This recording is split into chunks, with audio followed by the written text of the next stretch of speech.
तो लीजिए सुनिए प्रेमचंद्र जी की कहानी कश्मीरी सेब। कल शाम को चौक में 2-4 जरूरी चीजें खरीदने गया था। पंजाबी मेवा फरोशों की दुकानें रास्ते में ही पड़ती हैं। एक दुकान पर बहुत अच्छे रंगदार गुलाबी सेब सजे हुए नजर आए। जी ललचा उठा। आजकल शिक्षित समाज में विटामिन और प्रोटीन के शब्दों में विचार करने की प्रवृत्ति हो गई है। टमाटो को केवल पहले कोई सेंत में भी ना पूछता था, अब टमाटो भोजन का आवश्यक अंग बन गया है। गाजर, वो भी पहले गरीबों का पेट भरने की चीज थी। अमीर लोग तो उसका हलवा ही खाते थे, मगर अब पता चला कि गाजर में भी बहुत सारे विटामिन हैं। इसलिए गाजर को भी मेजों पर स्थान मिलने लगा। और सेब के विषय में तो यह कहा जाने लगा कि एक सेब रोज खाइए तो आपको डॉक्टरों की जरूरत ना रहेगी। डॉक्टर से बचने के लिए हम नीम कौड़ी तक रखने को तैयार हो सकते हैं। सेब तो रस और स्वाद में अगर आम से बढ़कर नहीं तो घटकर भी नहीं। हाँ, बनारस के लंगड़े और लखनऊ के दशहरी, बम्बई के अल्फांसो की बात दूसरी है। उनके टक्कर का फल तो संसार में दूसरा भी नहीं। मगर उनमें विटामिन और प्रोटीन है या नहीं, तो काफ़ी है या नहीं, इन विषयों पर कभी किसी पश्चिमी डॉक्टर की व्यवस्था देखने में नहीं आई। सेब को यह व्यवस्था मिल चुकी है। अब वह केवल स्वाद की चीज नहीं, उसमें गुण भी है। हमने दुकानदार से मोल भाव किया और आज से सेब मांगे।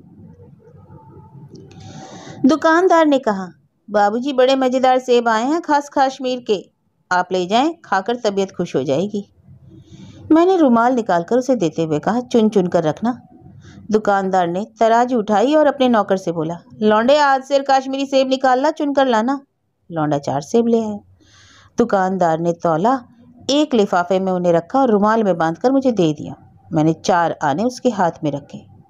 घर आकर लिफाफा ज्यों का त्यों रख दिया। रात को सेब या कोई दूसरा फल खाने का कायदा नहीं है।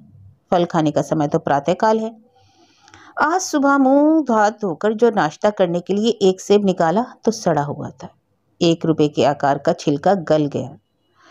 समझा रात को दुकानदार ने देखा ना होगा। दूसरा निकाला मगर वह आधा सड़ा हुआ। अब संदेह हुआ, दुकानदार ने मुझे धोखा तो नहीं दिया है। तीसरा सेब निकाला, यह सड़ा तो ना था मगर एक तरफ से दबकर बिल्कुल पिचक गया था। चौथा देखा, वह यूं तो बेदाग था मगर उसमें एक काला सुराख था, जैसे अक्सर बेरों में होता है। काटा तो भीतर वैसे ही धब्बे और जैसे कीड़े बेर में होते हैं। एक सेब भी खाने लायक नहीं। 4 आने पैसों का इतना गम न हुआ जितना समाज के इस चारित्रिक पतन का। दुकानदार ने जानबूझकर मेरे साथ धोखेबाजी का व्यवहार किया। एक सेब सड़ा हुआ होता तो उसको क्षमा के योग्य समझता, सोचता उसकी निगाह न पड़ी होगी, मगर चारों के चारों खराब निकले जाएं, यह तो साफ धोखा है। मगर इस धोखे में मेरा भी सहयोग था। मेरा उसके हाथ में रुमाल रख देना मानो उसे धोखा देने की प्रेरणा थी। उसने भाप लिया कि यह महाशय अपनी आंखों से काम लेने वाले जीवन नहीं है और ना इतने चौकस कि घर से लौटाने आए। आदमी बेईमानी तभी करता है जब उसे अवसर मिलता है। बेईमानी का अवसर देना, चाहे वह अपने ढीलेपन से हो या सहज विश्वास से, बेईमानी में सहयोग देना है। पढ़े लिखे बाबुओं और कर्मचारियों पर तो अब कोई विश्वास नहीं करता। किसी थाने या कचहरी या म्यूनिसिपैलिटी में चले जाइए, आपकी ऐसी दुर्गति होगी कि आप बड़ी से बड़ी हानि उठाकर भी उधर न जाएंगे। व्यापारियों की साख अभी तक बनी हुई थी। यूं तौल में चाहे छटांग आ छटांग कस लें, लेकिन आप उन्हें 5 की जगह भूल से 10 के नोट दे आते थे तो आपको घबराने की कोई जरूरत न थी। आपके रुपए सुरक्षित थे। मुझे याद है, एक बार मैंने मुहर्रम के मेले में खोचे वाले से 1 पैसे की रेवड़ियां ली थी और पैसे की जगह अठन्नी दे आया था।